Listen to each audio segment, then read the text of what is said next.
Welcome, everybody. I'm very happy to welcome all of you at the event, which is organized by the Office of the European Data Protection Supervisor, but actually it's organized by the trainees, for the trainees, by the trainees. That's our traditional event that we organize somewhere in January or February because of the Data Protection Day. The Data Protection Day is on 28th of January, and that's the commemoration of the anniversary of the Convention 108 of Council of Europe, which was the first international treaty which was devoted to the protection of the personal data in Europe. And as I said, one of our traditions is the conference, the meeting, which is organized by the trainees of our office. So all the good things about today's meeting is from them.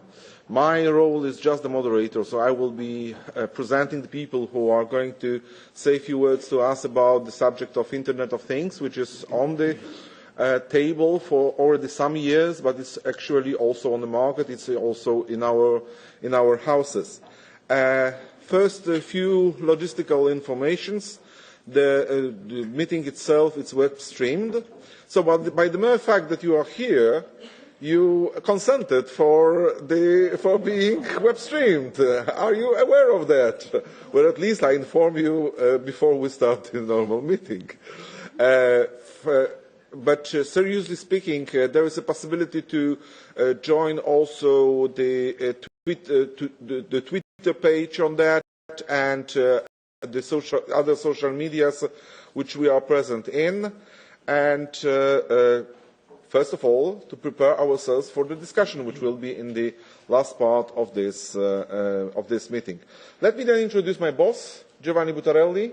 Giovanni is the European Data Protection Supervisor since December 2014. Before that, for 5 years, he was an assistant European Data Protection Supervisor, which is right now my task. And before that, for some years, he was involved in the activity of the Data Protection Authority in Italy, Garante. He was the Secretary of Garante in Italy for 12 years, as far as I remember. And actually, also, right now, the living history of the data protection in the European Union. But today, we'll be not that much talking about the history, rather about the future of the privacy protection in Europe. Giovanni.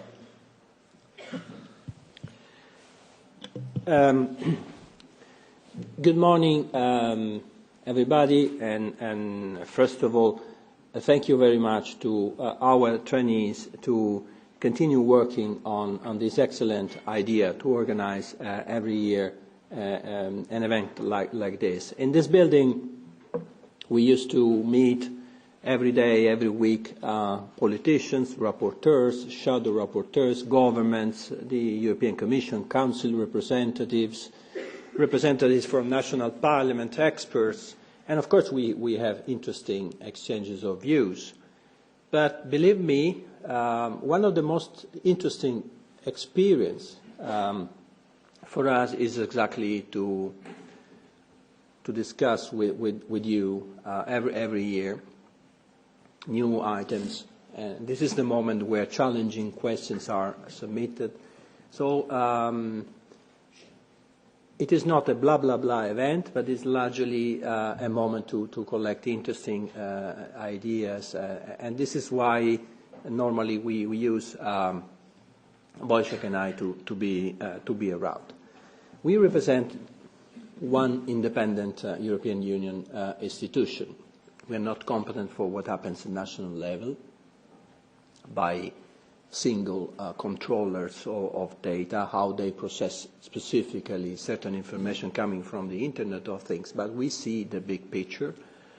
And particularly, this issue of Internet of Things is relevant for us since we are the special advisor of both co-legislators, Council and European Parliament. And we have discussed many times how these values included in the Lisbon Treaty, dignity, fundamental rights and freedom, not only privacy and data protection, also freedom of movement, for instance, freedom of expression, are respected every time there is a concern by a data protection viewpoint. We started many years ago in the 70s dealing with databases, automated processing of personal information, so by ignoring manual processing of data. And we had different generations of, let's say, technological developments when we move from manual to automatic, when we move from computers in the hands of few to the distributed network of mainframes, then from analogic to digital, from the pioneeristic e-commerce to the information society. And every time we have new icons, from telecommunications to publicly electronic communication networks.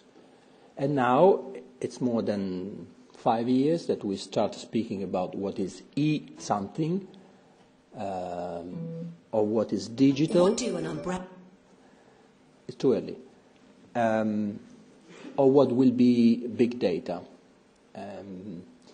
As together with other national data protection authorities, in 2005, so a century ago, by a technological viewpoint, we dedicated the spring conference taking place every year in Europe, in Prague, to exactly the implications of the Internet of Things by a data protection viewpoint. It was the infancy of the debate.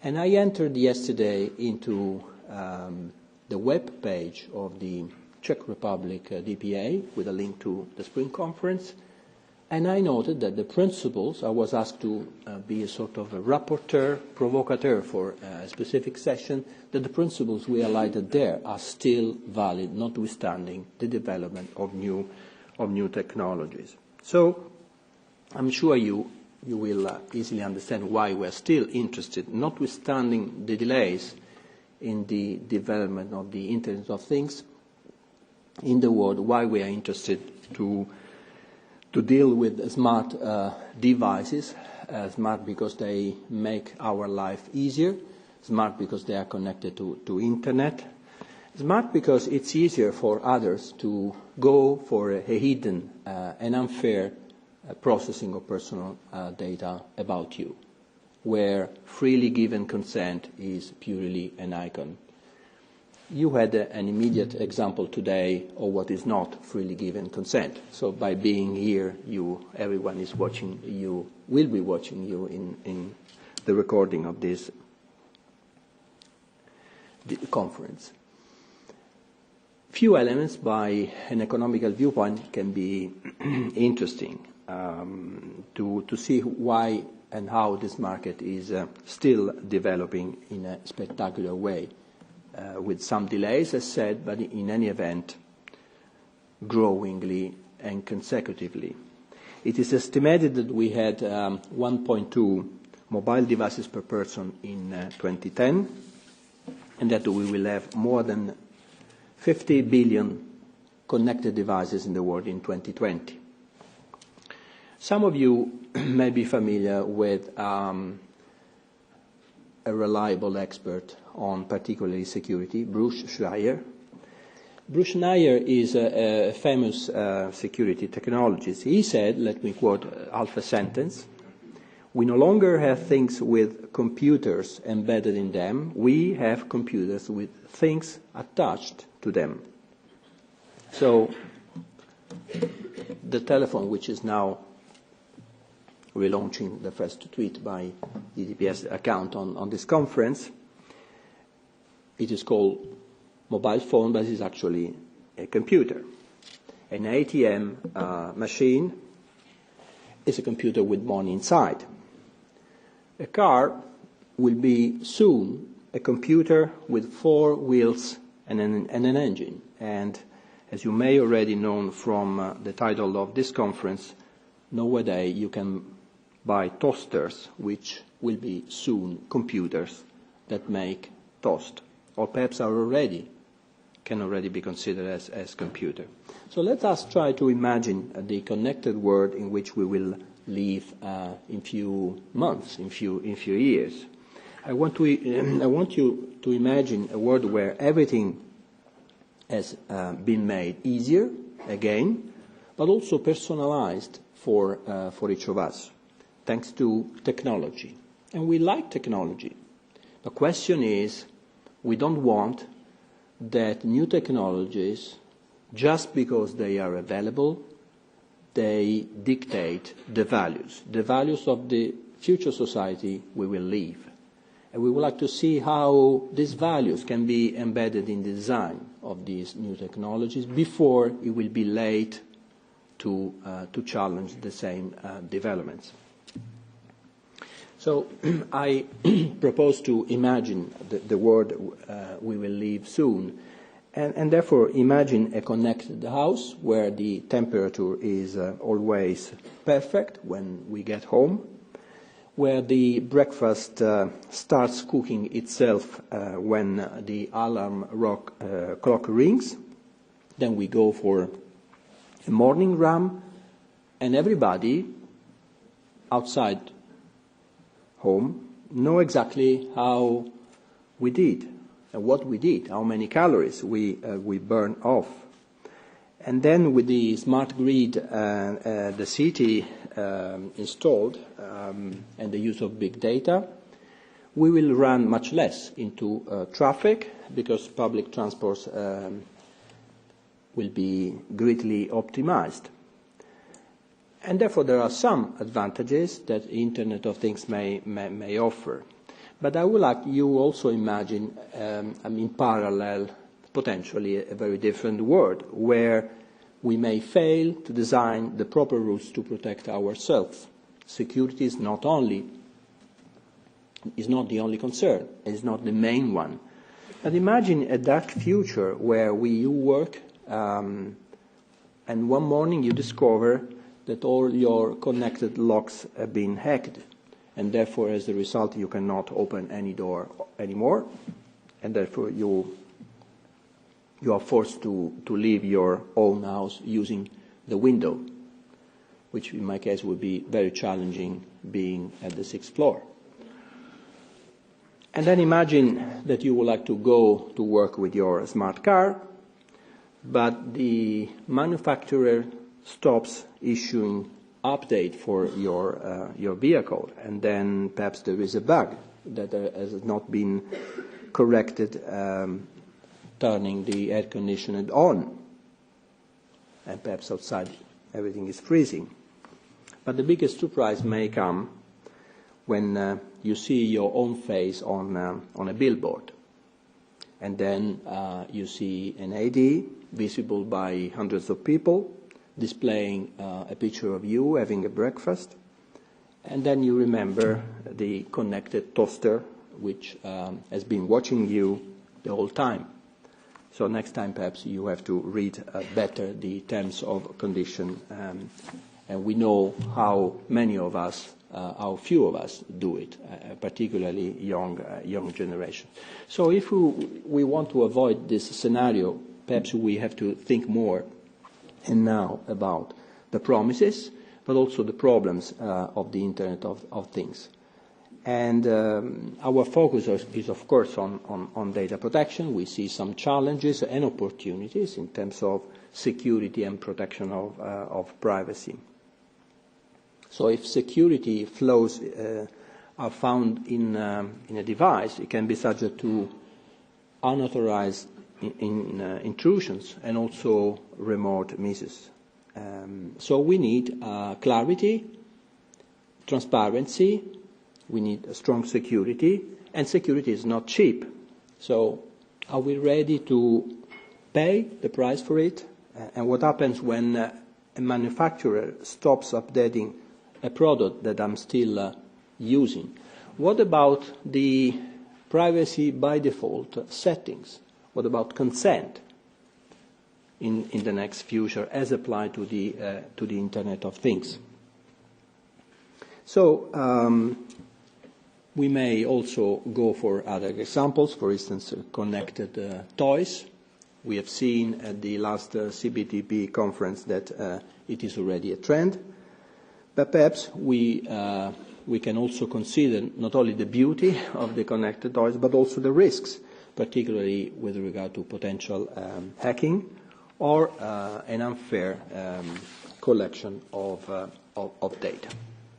Consent. We started speaking about consent, and therefore, what about consent with regard to tools and devices not having any screen to display terms and conditions? How can you be easily, in a modern way, in an efficient way, informed about the data collected about you? So all these issues will become particularly relevant in the next future by also considering the potential collection of very sensitive information. So, for instance, your fitness tracker may collect health data when you go for a run, and we know how this information can be extremely valuable for marketers and for insurance companies, just to give an example. And it's up to you to be able to freely decide if you want to share them or not. This morning we have seen from an article on an European Union magazine the concerns of the German industry about the challenges around the development of mobile health apps. So, against this scenario, we have some good news. The fact that the European Union is already getting prepared for this connected future.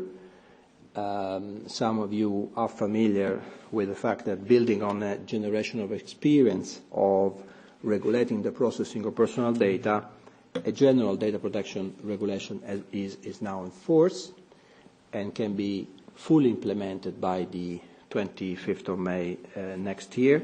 So we will have at least a more harmonized framework on consent, what it means freely giving consent, on profiling, on the right to object, and many other things.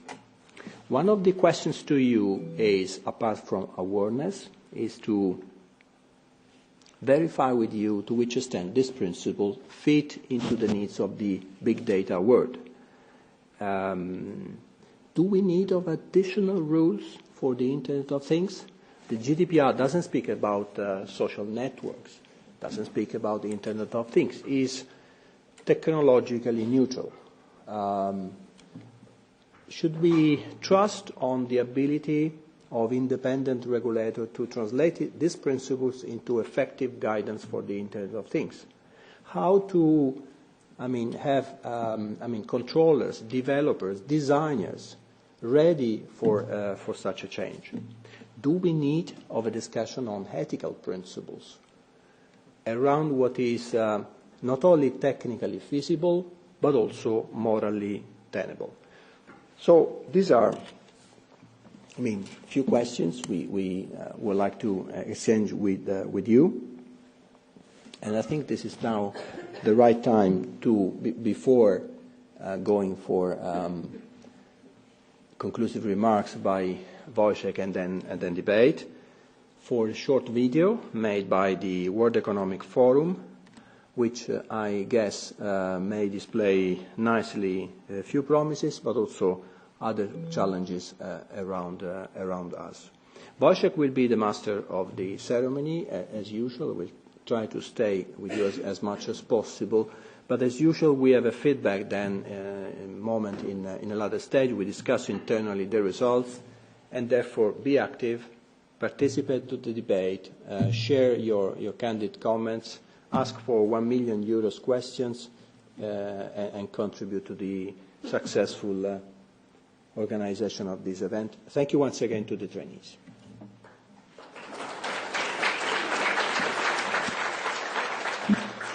Thank you, Giovanni. And so we will see the second part of the introduction, which is the movie from World Economic Forum.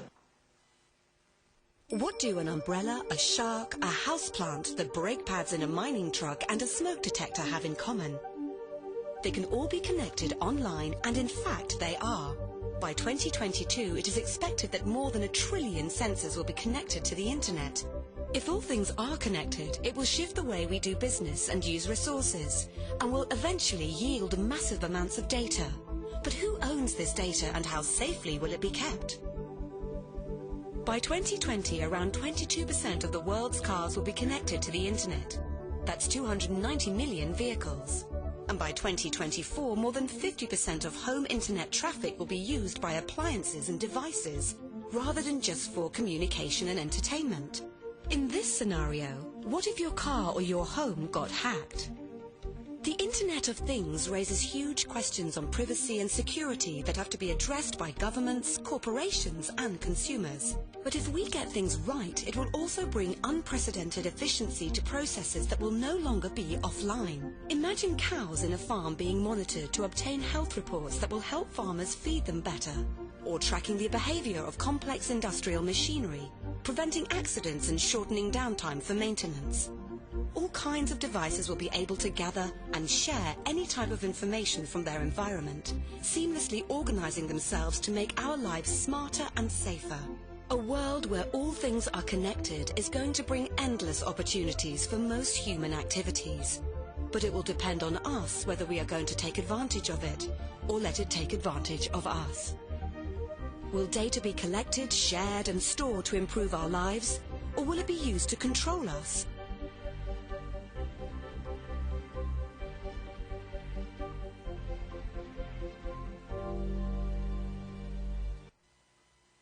Thank you very much, and without further delay we will go to the discussion with our main guests today. We have 4 panelists that are going to join me right now. That's Joe McNamee. Joe McNamee is representing European digital rights. He is the activist of the NGO. Yeah, come here. Activist of the NGO, the executive director of EDRI. He has already more than 20 years of experience on the market of data protection and personal information protection, having started his online career as a technical support advisor for an internet provider in 1995, and then joining the NGO community. He was really operational and practical advice during the work on the GDPR, or General Data Protection Regulation, and right now is also involved in the discussion about e-privacy regulation. We also have with us Riccardo Masucci. Ricardo is representing Intel Corporation. He is Security Policy Manager, Senior Privacy Security Policy Manager in Intel Corporation, but he has also a long experience of working here in this building. Here in this building as the policy advisor of Salvatore Iacolino, who was the vice chair of the LIBE committee, the committee of the parliament, which is dealing with the human rights, including the right to privacy. The scientific side of the discussion is represented by Irene Camara. Irene is a PhD researcher from Tilburg Institute of Law, Technology and Society, TILT. That's one of the leading institute dealing with new technologies and their impact on the legal solutions. She is also the affiliated researcher in the VUB University here in Brussels. And we have with us also Ralph Bentrath. Ralph has also more than 20 years of experience, which is almost impossible when you look at Ralph, that he has more than 20 years of experience in the field. But he started really very early, partly as a hacker, then also as the researcher, then also as an academic, and then as the political advisor or technical advisor to the political parties here in the parliament. He is first of all the advisor of Jan-Philipp Albrecht. Jan-Philipp Albrecht was the rapporteur of the reform of data protection law last year's rapporteur of the General Data Protection Regulation, and Ralph was taking part in the whole process of preparing the legal background for technically neutral legal act about the future of data protection, which is almost impossible to imagine. Okay, Joe. Thank you. Apparently it isn't that surprising that I have 20 years experience when you look at me. Just saying. Old data wasn't very social. You used to hang around individual bits of data. Your name was here, your address was here. And they stayed in their own corners and kept to themselves. Big data is different. Big data is social. Big data is very social. Big data is a lot like little rabbits. You put two of them together, and before long, you have little baby rabbits. And the little baby rabbits end up having other little baby rabbits. You have new pieces of data that are generated in an environment where more and more data is available and more assumptions can be made. Somebody created an algorithm that looks at photographs on Facebook and tracks how closely couples are positioned in photographs, and claims to be able to indicate when couples are going to break up. The couples themselves may not know that, but the person who's controlling the algorithm does. Cambridge University similarly did a study looking at when people click on like on Facebook. And they were able to work out somebody's responses to a personality quiz better than their friends with 150, better than somebody's family with 300, and better than their spouse with 450, I believe. Now, they might not know that they clicked on a particular like because of some aspect of their personality, but looking at the big data, the data analyzer can know things about the individual that the individual doesn't know about themselves. And then we come to the Internet of Things.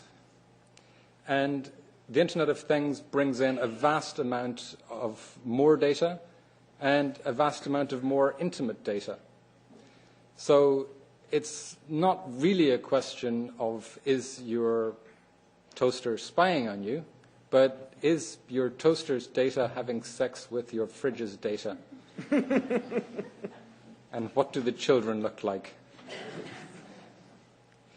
What does it mean when you get home at a certain time, you eat a particular amount, and you go to bed at a different time? You don't necessarily know, but Jean-Paul Sartre made a very astute observation with regard to the Internet of Things and big data. He said, hell is other people. So you know about your data, but other people's data can find out new information about you or reasonable guesses about you that you don't necessarily know about yourself. And that's why all of the dry, boring things that Ralph will be able to talk about in tremendous detail, like data minimization, purpose limitation, pseudonymization, anonymization, right to object, logic of processing, is all hugely important in the data environment, because it's about our awareness of ourselves. It's about how data can be processed by companies who will discriminate either for us or against us, depending on what the hell of other people is saying about us. So the first point is the Internet of Things, regulating the Internet of Things is about controlling the grandchildren and the great-grandchildren of your toaster. A second point, I think I'll just quote ex-CAA Director Petraeus. I think his description is better than any paranoid lunacy that I could come up with.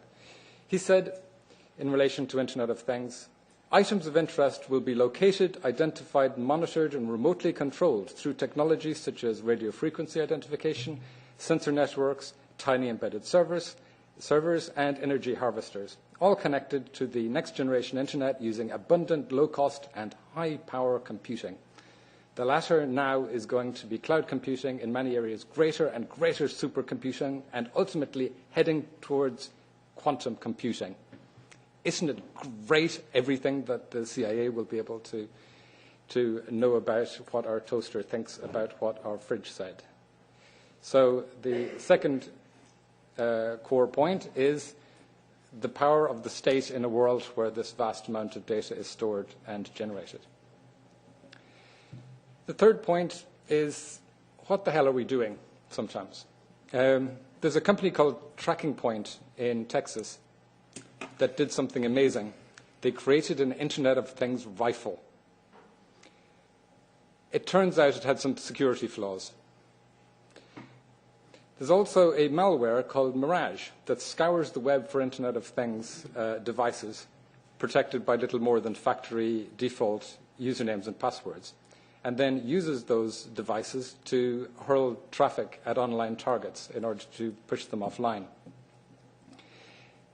And the wise European Commission decided that privacy by default and security by default should not be an obligation in the e-privacy regulation. So my third and final point is with regard to security.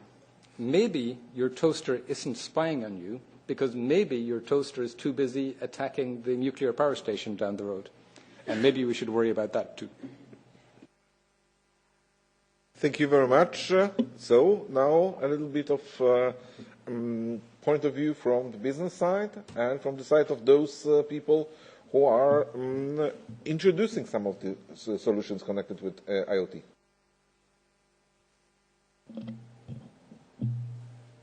Is there a presentation for it? Thanks. Thanks a lot for the invitation, and I'm really happy to be here to share some of the views of industry about this. Let's say I wanted to answer the Easy Toaster Watch the New question with another question, namely, are principals or devices smarter? And I'll try to walk you through the answer during my presentation. In the first slide that I want to share with you, this is how Intel see the future unfolding. And you can see that the major elements of innovation will be cloud, will be IoT, and so all the smart billions, all the billions of smart connected devices powered by memories, powered by reprogrammable chips, which is that strange acronym FPGA. They will be all bound together by connectivity, and so the 5G. And as privacy professional, you can see very easily that at the center of this landscape, technology landscape, there's data. And so we want to be sure that we find ways to use those data in innovative ways, but also in ways that are secure and that are respectful of privacy. We are very excited, next slide please, we are very excited about all the opportunities, the tremendous opportunities that can be brought by IoT, that can be brought by cloud, that can be brought by 5G. But we are also very much aware that besides of the fact that these technologies can improve people's life, on the other hand, data protection, ensuring data protection can be more challenging. We are still at the previous slide. So there are probably more challenges to privacy that we need to address. We are in a dynamic and complex ICT environment where risk composition approaches are very much needed at the moment. We cannot anymore consider privacy in a silo separately from security, from safety, and I would add also resilience or reliability of the products. And that's why we also wrote a paper last year with a colleague on the shift from traditional risk management approaches that look at those specific issues in silos to risk engineering models that actually incorporate an integrated risk analysis of all these factors into the design and the engineering processes. So this would be even a step beyond what we call now privacy by design and security by design. In the next slide, I want to just to stress the fact that Intel has already a long history, a proven track record of technology designed with privacy and security in mind. And I wanted to share with this audience a couple of examples. we designed in the early 2000s technology that is called EPID, which is not a European Parliament badge, but rather enhanced privacy identity. This technology, that is an algorithm incorporated in the processors, allow to have an immutable identity for each device.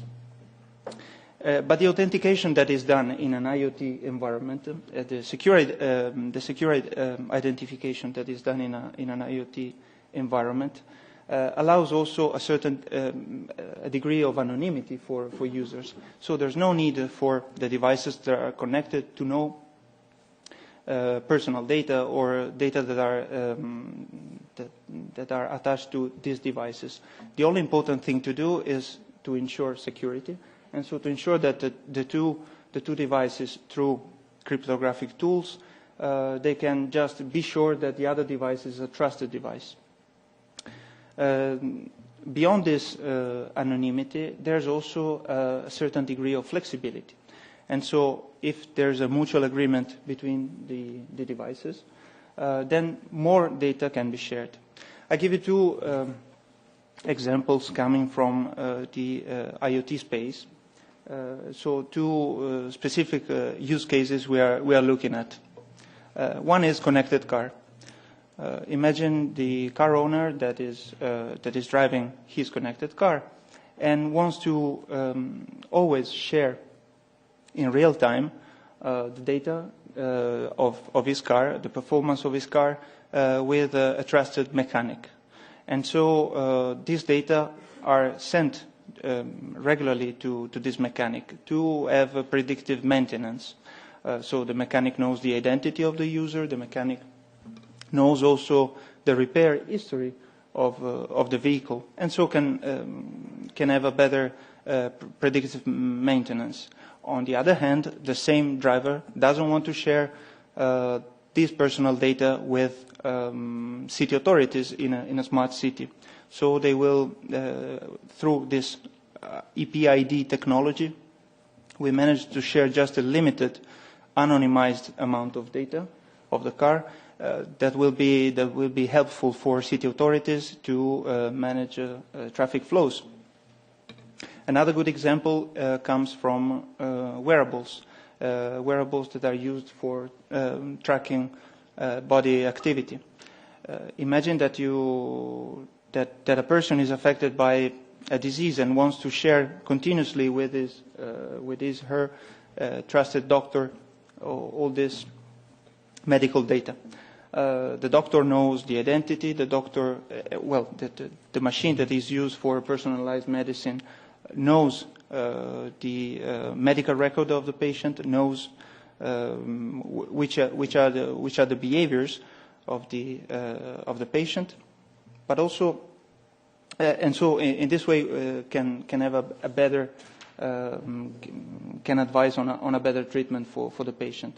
On the other hand, if the same data subject is asked by a team of researchers to share some data for research on diabetes, he will be able to share just a little amount, anonymized amount of data with this team research. And this was the example of EPID technology.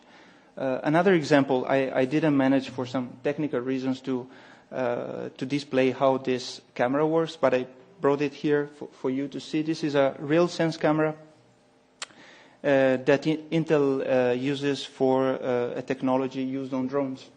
Intel has become a drone manufacturer since last year. We see drones as one of the platforms of the future, of the IoT platforms of the future.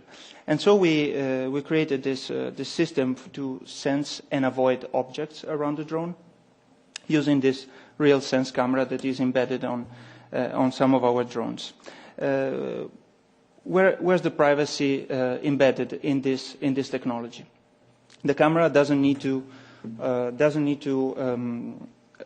collect all the data of the environment around.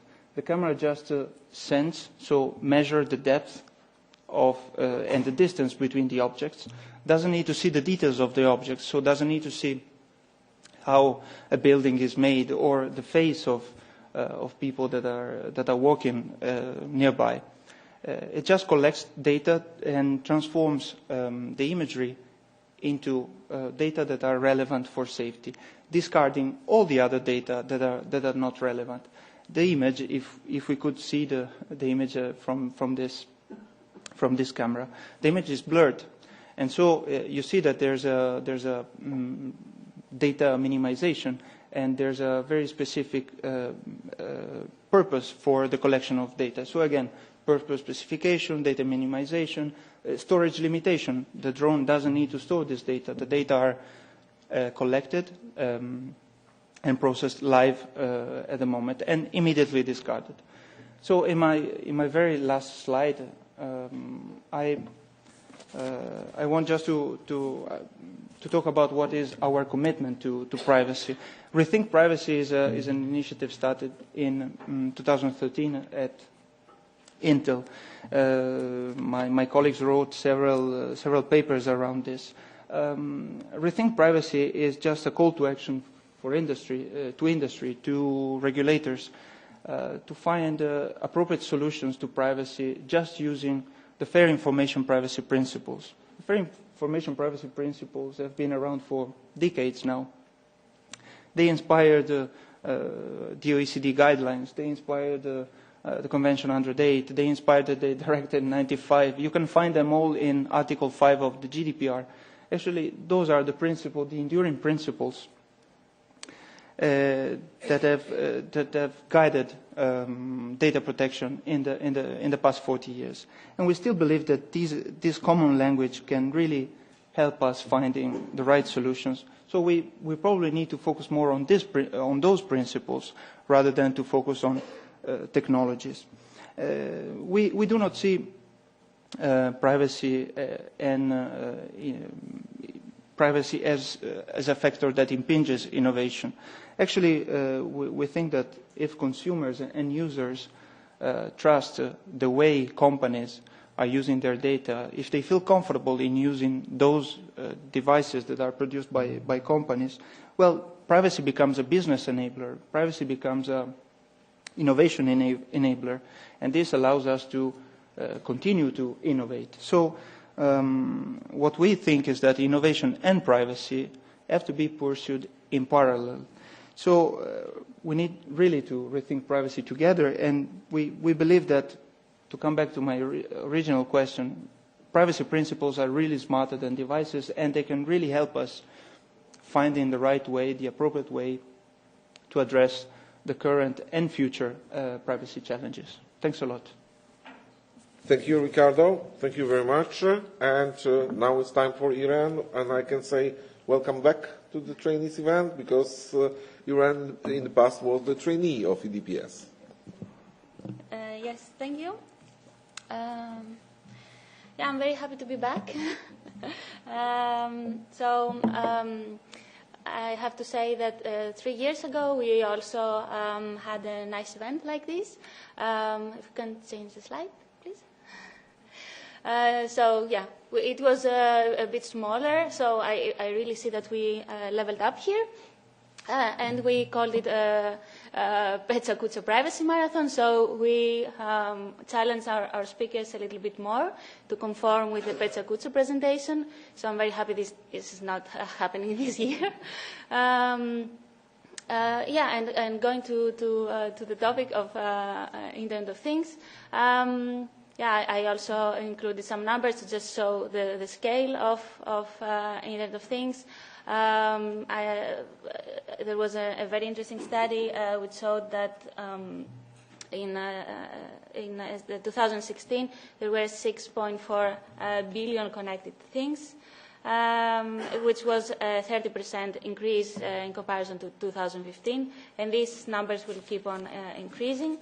And also in 2015 there were 13% of the homes were already having at least one IoT device connected, and this number is expected to increase in 2009 to reach 69%. So we really see the scales that we're talking about here. Internet of Things has several applications, and this is part of the challenge to regulate Internet of Things. So when we talk about Internet of Things, we may refer to smart homes, to wearables that were already discussed by Ricardo, smart cities, but also smart hospitals and smart airports, and so on and so forth. So what is interesting for so what is interesting for a data protection lawyer is what type of data are generated in an Internet of Things environment. And here I used a study conducted by the International Telecommunications Union. This is the organization that came up with the concept of Internet of Things back in 2005. And it provides an overview of the different levels of interaction of the individual with Internet of Things. So this is just by means of example that we can have interaction in terms of individual, community, but also society. And then again, the data that are collected and generated in the Internet of Things environment also differ depending on the level of interaction. So when we're talking about an individual having a smartphone or a wearable, then we're probably talking about lifestyle and health data, fitness data, but also location-based data. And the intended audience is quite small, so the individual expects that the data will be shared only with a small circle or even with none. And this changes, the intended audience changes as we move from individual to community and society level. All these discussions on the types of data and the levels of interaction confirms the complexity of the IoT concept. In fact, I was looking for a concrete, solid definition of what is IoT, and I can confirm that I found as many IoT definitions as the number of organizations that are working with IoT. So I just picked up 3 here, and I'm not going to read them in detail, but we see that depending on the perspective of each organization, we have a different focus on the definition. So ITU focuses on IoT as an enabler of services, while, for example, the Article 29 Working Party focuses more on the data processing and the types of data that are generated in the Internet of Things environment. The question then is, what is IoT really about, and what does it cost in terms of our privacy? And taking the example of smart homes and data security, we already learned a lot. On the right side of the slide, if we move to the next slide, we see a diagram from a study conducted by ENISA, and this is the number, the assets that are vulnerable in terms of data security in a smart home. And on the left side, I have some lines that are picked up from ads, advertised smart things. So, for example, thermostat is advertised, a specific type of thermostat is advertised as using sensors installed at home and also using location data from mobile home to see whether someone, some resident of the house is in the house or approaching the house so that the temperature is increased or decreased. And then here we can already see, for instance, that this is a quite useful thing, but then on the other hand, we should also consider that we provide our location data to an operator 24/7 so that we can just have our high or low temperature in the house. And then a line that really struck my attention is the last one. It was from an IoT platform which advertised itself as, yes, with our platform you can get a text when your teenager comes home. And at least for me, this is already quite scary. So apart from the data security discussion, there are also quite some other concerns. For instance, behavioral profiling and targeted advertising. Behavioral profiling is not an illegitimate activity per se, but of course it can go really wrong in many cases. So, for instance, when we think again of a smart home and an individual that is in the private and most intimate moments in the house, and then gets this targeted ad, which is based on collected data from the specific individual, and then it's specifically tailored to the interests and preferences, but also fears of this individual. We have some concerns that are being raised related to how freely the individual is to decide on whether to purchase or not the product that is advertised or the service that is advertised. So we also have, apart from privacy, several consumer protection concerns.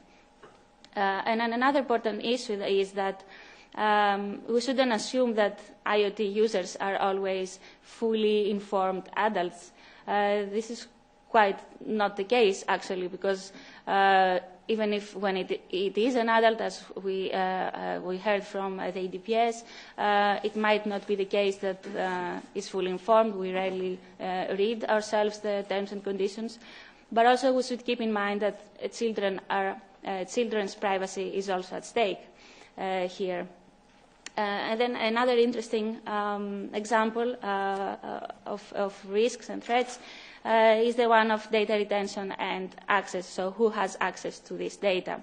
So there was a case in the US in December 2016, so a couple of months ago, and there was an investigation from the police who subpoenaed Amazon to provide the recorded data from Alexa that was in the house. So Alexa, for those of you who are not aware, is a artificial intelligence personal assistant, and it has a wake word, which is Alexa, and then from the moment that the personal assistant listens to this word, then it's activated and it starts recording and responding to the requests of the user. And then the police wanted to learn on whether there could be some information provided from Alexa that could be useful for the investigation of this crime, and asked Amazon to provide this data. So Amazon resisted, of course, but we can all see how this can go terribly bad with police asking access to all kinds of data that are recorded in a home environment. And then just to close this short presentation, I was asked today to present also the role of academia in this debate. So from my perspective, academia does not have one voice, and I'm happy that this happens. So it depends on who you ask.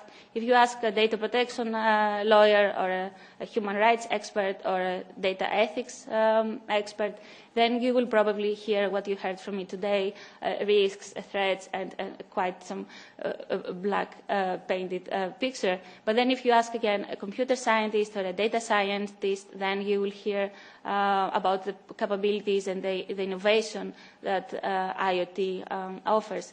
And all views are of course, quite useful, and we should also talk to each other to hear each other's concerns and arguments. And I think one of the most important roles of academia in this debate is to provide a platform for discussion. So we organize conferences, we accommodate all views, and we offer a voice to all opinions to be heard. So, thank you. Thank you very much, and thank you for these remarks also about the role of the public authorities. But I would like to remind all of you that when we are talking about surveillance using the IoT things, we are not talking only about the big brother.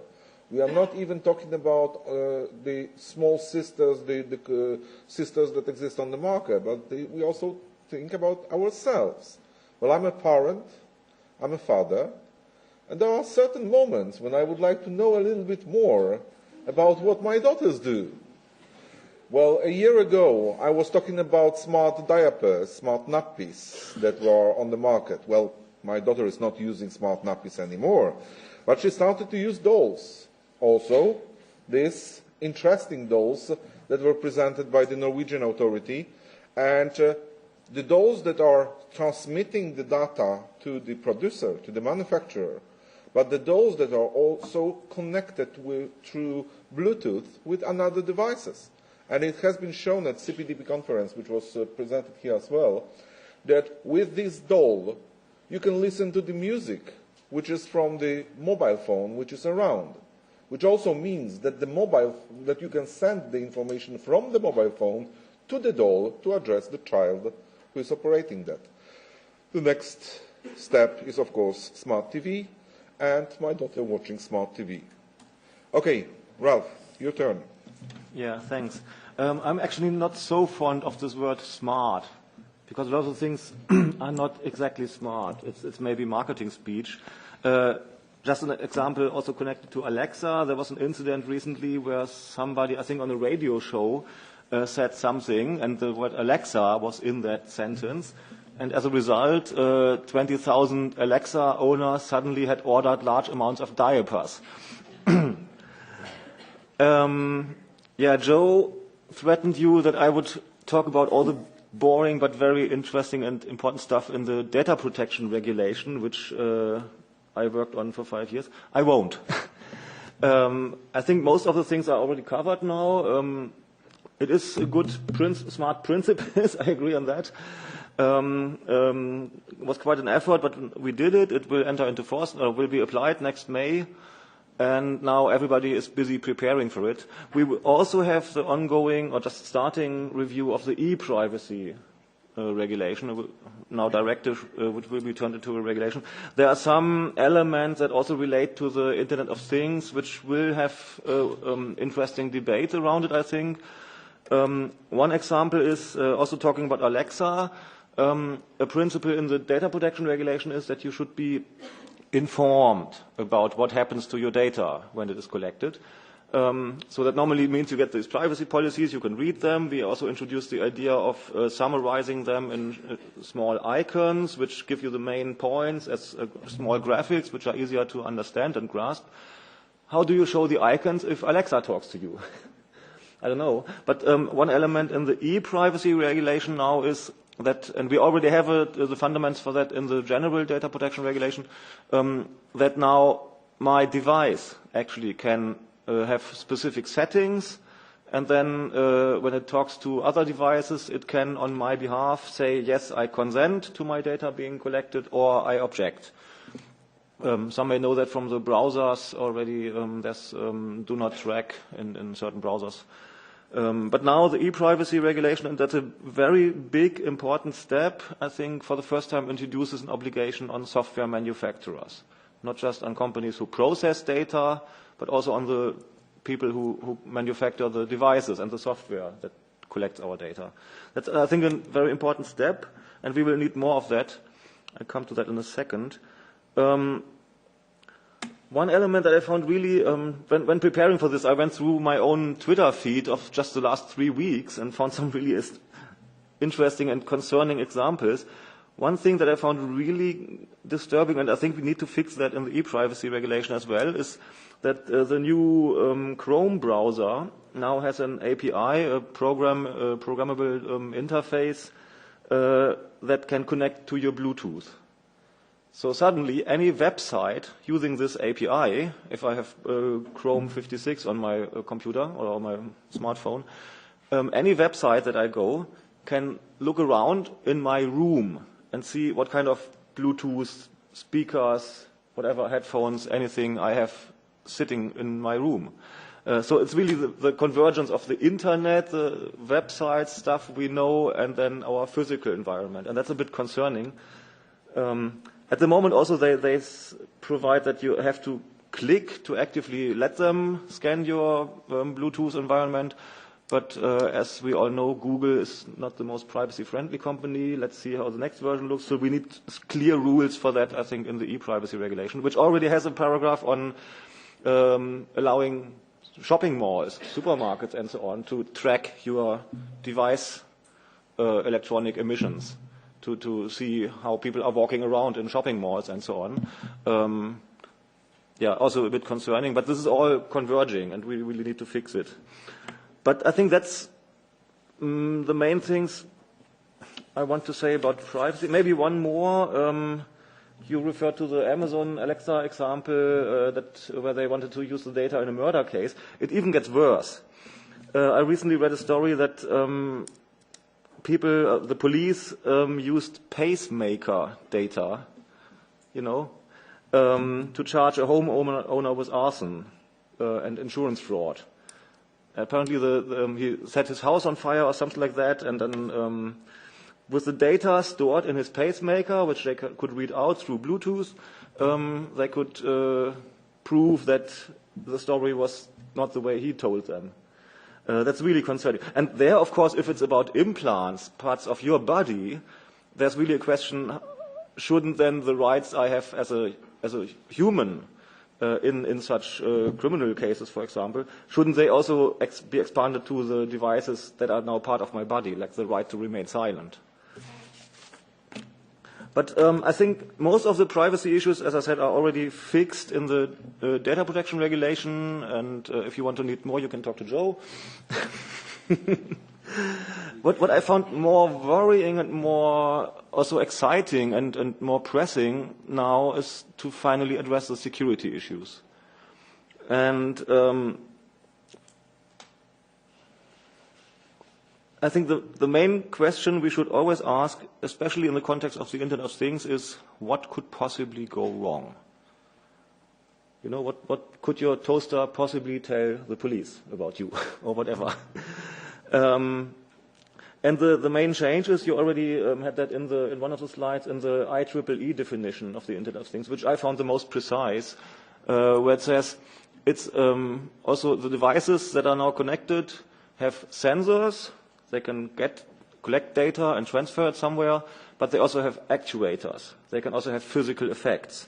And that's where it even gets worse. There was a case already almost 2 years ago, I think, in the US, where some hackers were able to prove that they could, at home, from their couch, through the internet, hack into the engine control systems of a Jeep Grand Cherokee that was driving on the highway at 70 miles per hour and shut off the engine.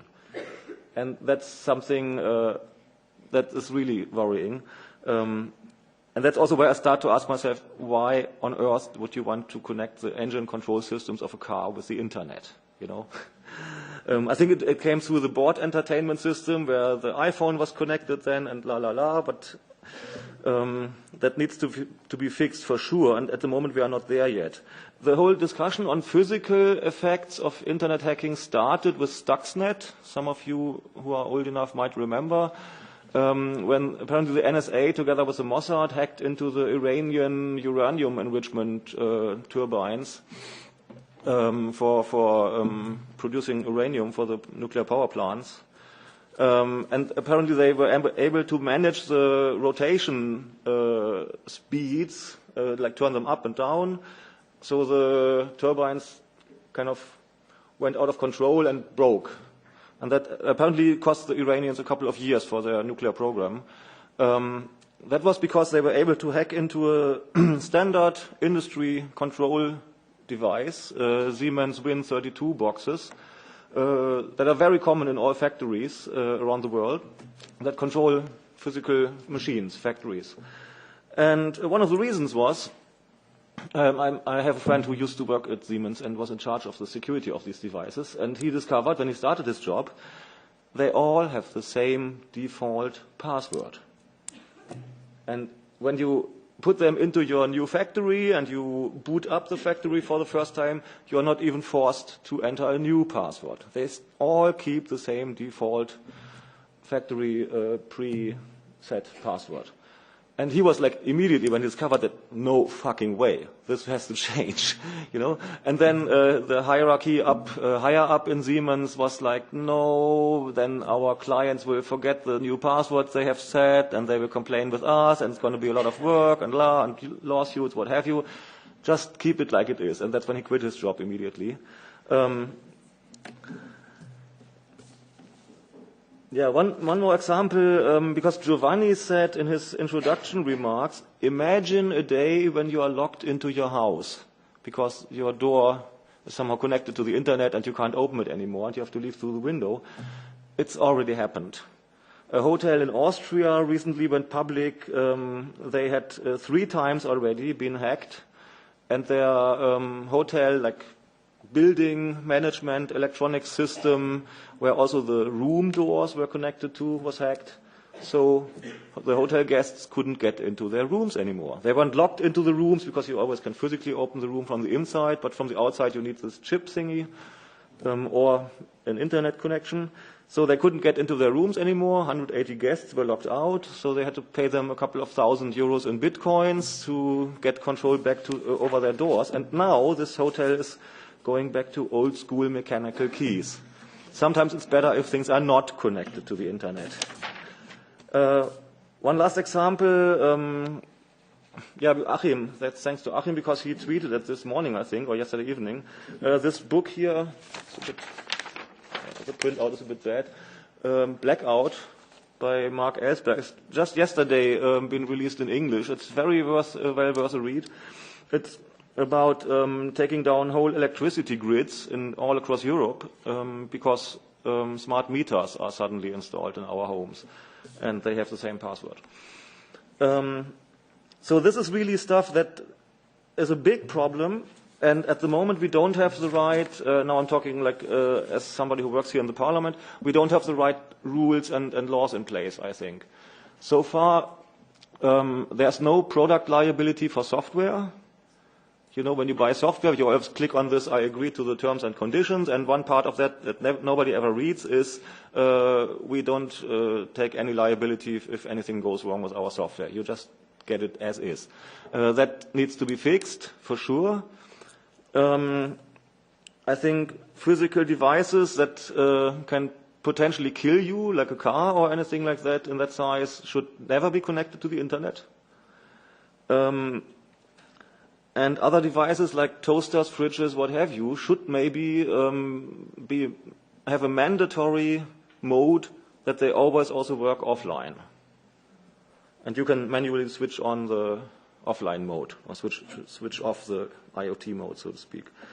And how to get there and how to also enhance the incentives for manufacturers to think more and invest more in the security of the devices is maybe, as I said, more liability rules, finally for software, new rules for warranties.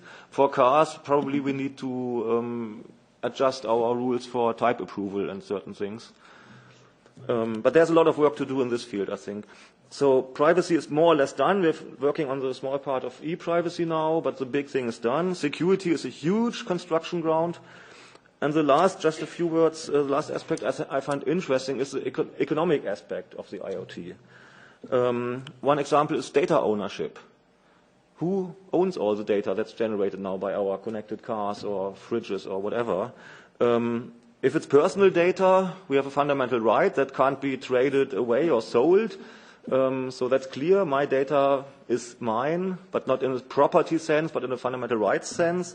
If you think about data ownership about personal data, Simon Hania, the privacy officer from TomTom, the navigation company, just yesterday or so tweeted, this is like slavery, you know. It's not really what we want.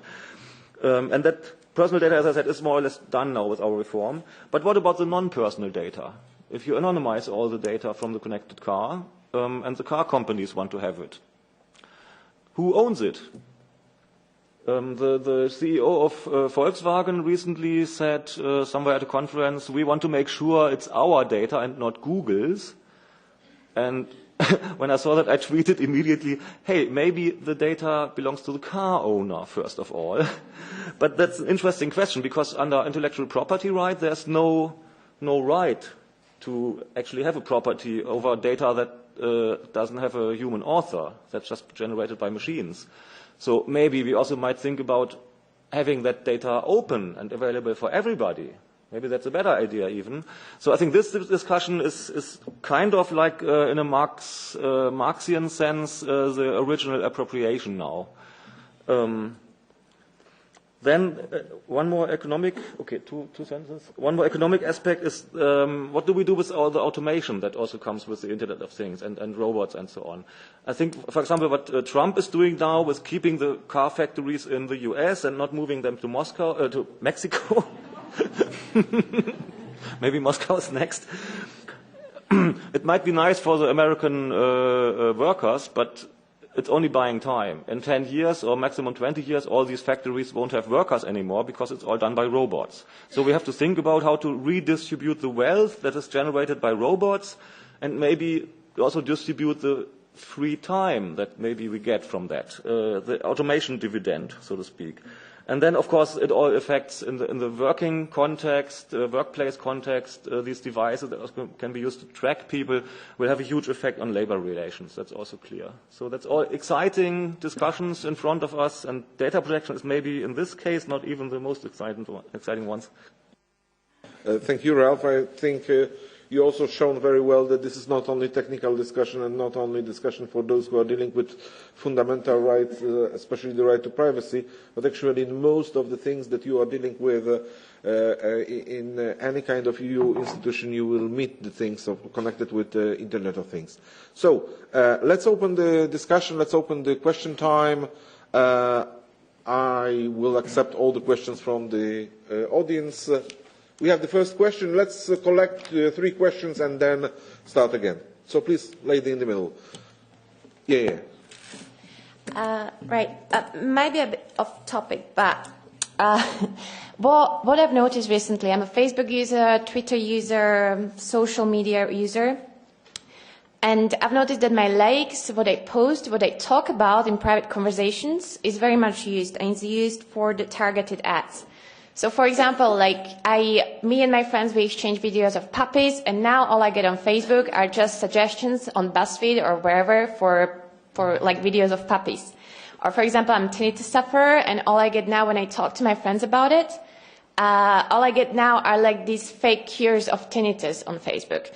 And I see 2 problems within that. First of all, I'm thrown into this big bowl that classifies me only as a puppy lover and tinnitus sufferer. And I feel like I'm something more than that. And secondly, how it is influencing now our society is that it creates this divide between people. It separates people into right-wing and left-wing. And there's no variety in what people are getting in opinions. And where it is getting us, or it is part of the reason of where we are now. That, for example, in politics especially, Trump voters didn't see the opinion of the others, and at the same time, the liberal thinkers, they don't get any other opinions anymore as well. And there were some studies done on that, and it is one of the reasons why we have the situation today that we have, because this is not regulated. So my question is there anything done about this? Because this might seem as a minor thing, but it leads into bigger. It fills up the puzzle, and then we are here where we are. Thank you. We had a question from here. Yeah. Hi, my name is Yuri. I work. I'm a trainee at the European Commission Internet of Things unit, by coincidence. My question was for Ricardo, because he represents the industry here. To what extent do you think the EU should regulate the Internet of Things domain? And especially, what would your view be on this discussed trusted IoT environment, especially the IoT label, and what should the features of this label be, or this scheme be, in your view? Thank you. Okay, so let's start with the answers to these two questions. Is there anybody who wants to start to answer the first question? Okay, Ralph, go on. Yeah, the thing that you get targeted ads based on what you have clicked on in the past is a problem. And it might be that this algorithmic targeting kind of freezes us in our past.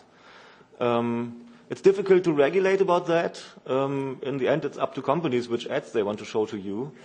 But of course, it becomes relevant when it's about political messages, sure. There's been a lot of discussion recently about Cambridge Analytica and how they worked for the Trump campaign and also for Brexit and so on. But recent studies I've seen show that it was actually not so relevant for the actual voter behavior in the end. Maybe it helped a bit to make them go to the vote or not, but it didn't change if they voted Republican or Conservatives, Democrats.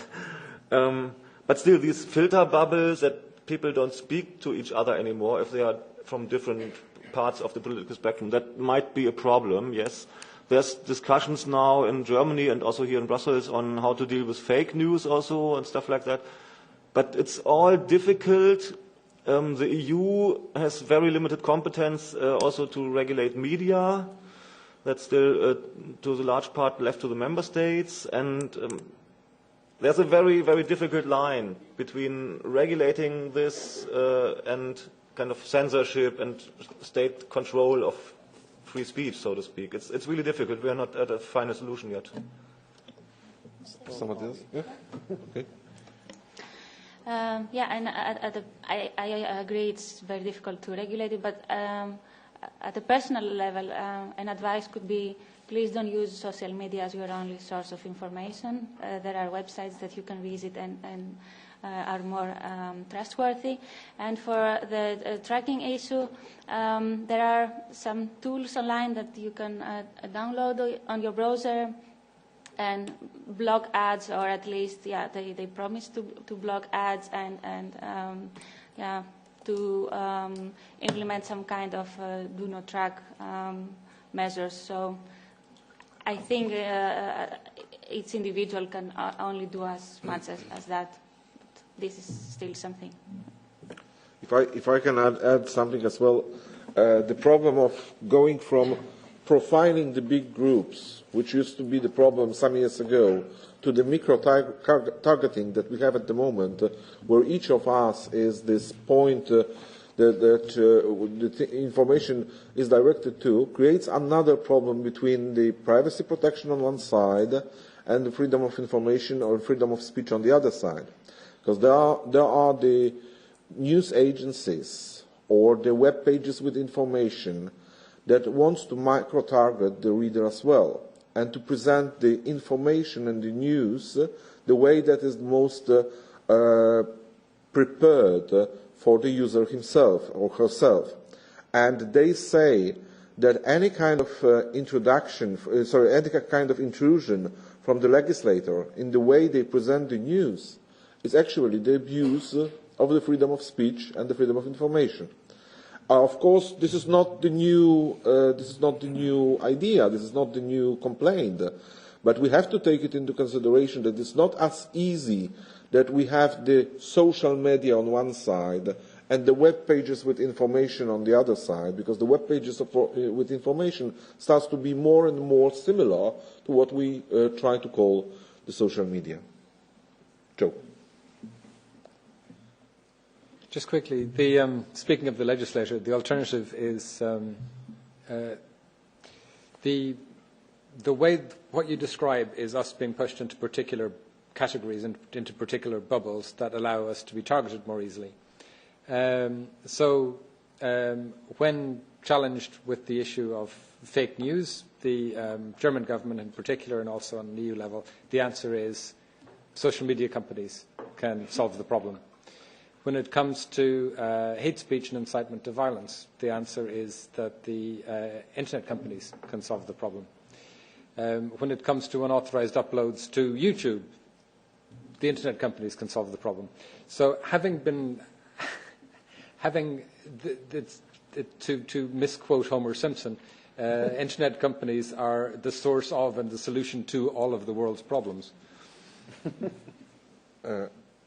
Okay, Ricardo, also the answer to the second question. Well, you can start with the first one, but then please continue to the second. That's me, I guess. Yeah. Okay, thanks a lot. I really like the latest definition on industry, and I'm trying to intervene, providing few solutions. I don't have probably much to add to the inspiring intervention made on the first question.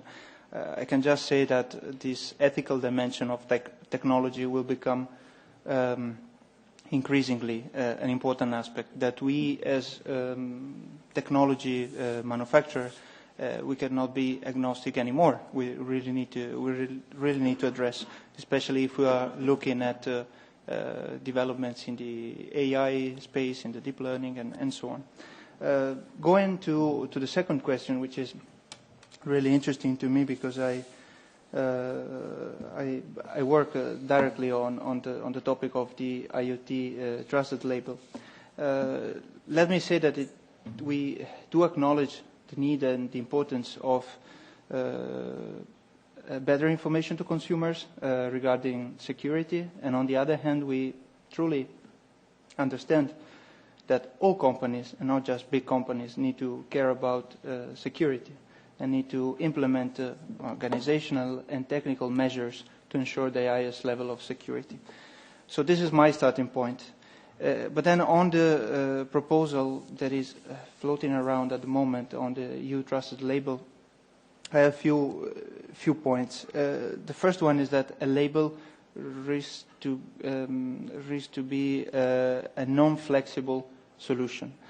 When it comes to security, and Ralph will surely confirm this, I think that one device is secure now, tomorrow cannot be secure as today.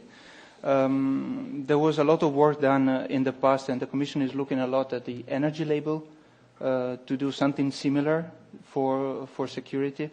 The point is that if it is already difficult to quantify the performance of a device from an energy standpoint, from a security standpoint is even more complex because the situation is even more dynamic. So a product that is secure today, as I said, could not be secure tomorrow because a malware, another threat is arising in the meantime.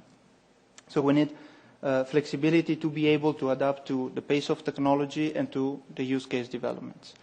Another point is that having a EU-specific framework risks to be something that risks to bring EU into a kind of digital island. Cybersecurity is a global threat. It's not just a European issue. And so we need to look at international solutions that are looking at international standards that are already adopted. And probably another point regarding label is the fact that if you look at startup and small, medium enterprises, spending money to get the certification for a label could be costly, could be expensive. So this may also be a barrier for the smaller players in the European market. So what we are looking at is, instead of a mandatory cybersecurity framework, we would suggest something that goes along the lines of what, for instance, GSMA has developed in the UK, or the UK Cyber Essential, or the NIST framework developed in the US. So instead of a top-down approach, more a bottom-up approach developed by industry and regulators together, in order to have some frameworks that are more into self-certification and self-assessment. So there is a baseline, security baseline that all the companies can apply to, and in the same way, consumers can see which are the can be informed of the actual state of play, state of the art of technology. I hope this addressed your question. Thanks. Okay. Do we have another questions? Yes, we do. Somebody else? Okay, one more, and then we will be summarizing the meeting. Yes, please. Hi, I have a question for Ralf Benrath. As you were actually mentioning the book Blackout, and as there was a little blackout where I live in Brussels yesterday, are we doing enough in terms of critical infrastructure protection? And are we doing enough in terms of critical infrastructure protection? Is there a European dimension to this? Is there something European? Is there a way to regulate this on a European level? And are there efforts in direction? Thank you. Thank you. And yeah, go on. Hi, thank you. I have two questions, but very briefly. The first one is, considering the Internet of Things, and as we've seen, there's huge amounts of data. What is the impact regarding the data centers? We know, for instance, Google has huge data centers, so what would be the impact on energy consumption or even environmental impact on having so much data? And my second question would be maybe a bit more provocative, but it has been addressed here before. How about addressing privacy in the opposite perspective, which is to make it as open as possible, to make it available as possible, and similarly to someone who's trying to hide and instead of going to a shelter to mix in the crowd. Would this be possible? Thank you. Okay, thank you. So, who is going to read the answer? Well, as one of the questions was directly to me, I'm not really familiar with the exact state of play on critical infrastructure protection. I used to work on that when I was an academic back long ago.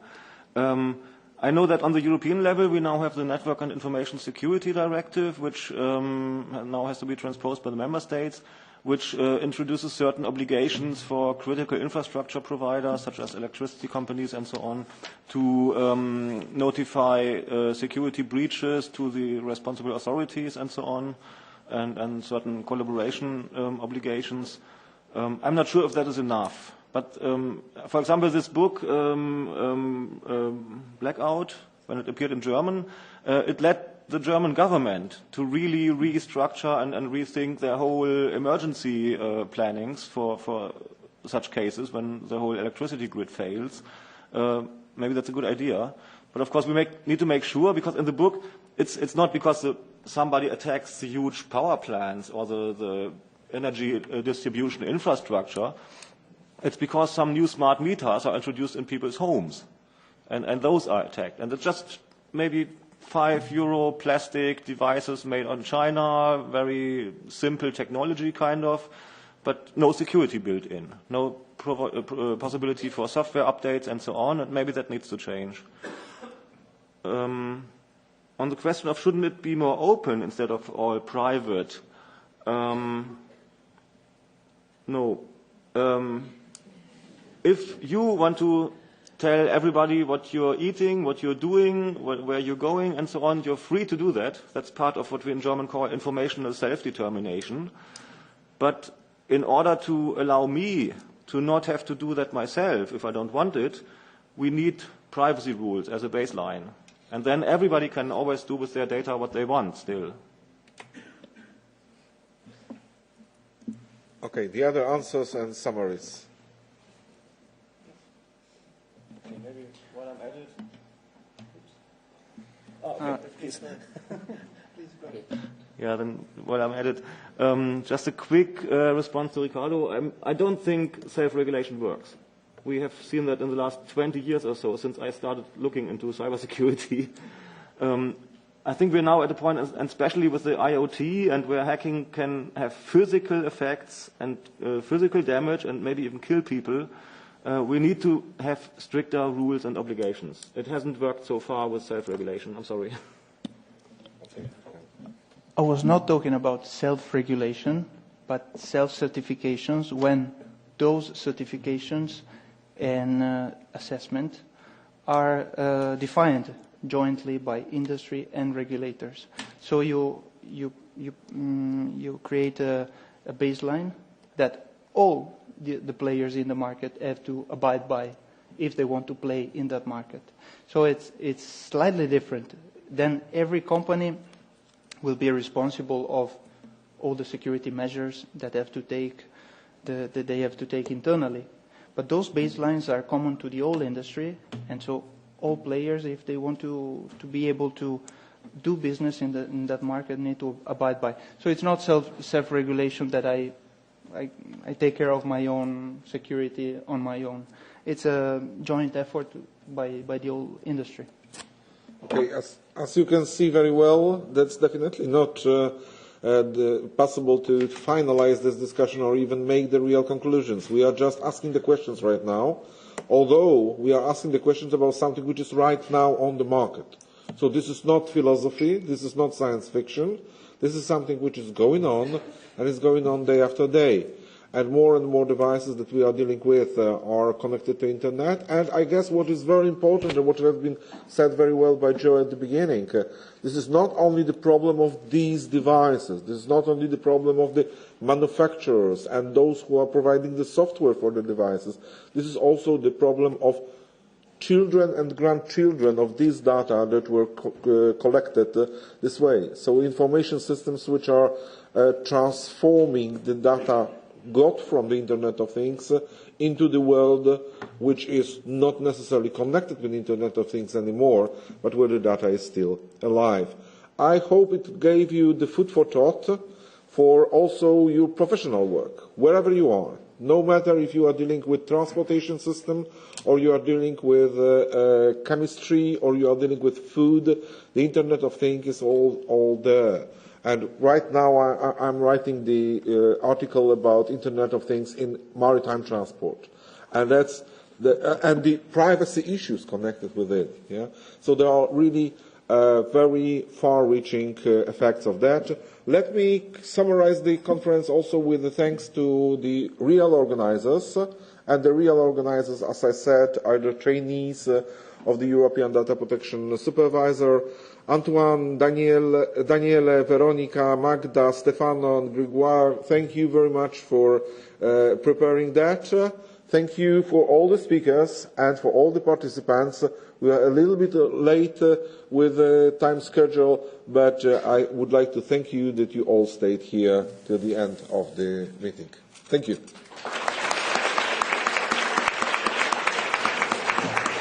Thank you, Ralph. Thanks. That was fun.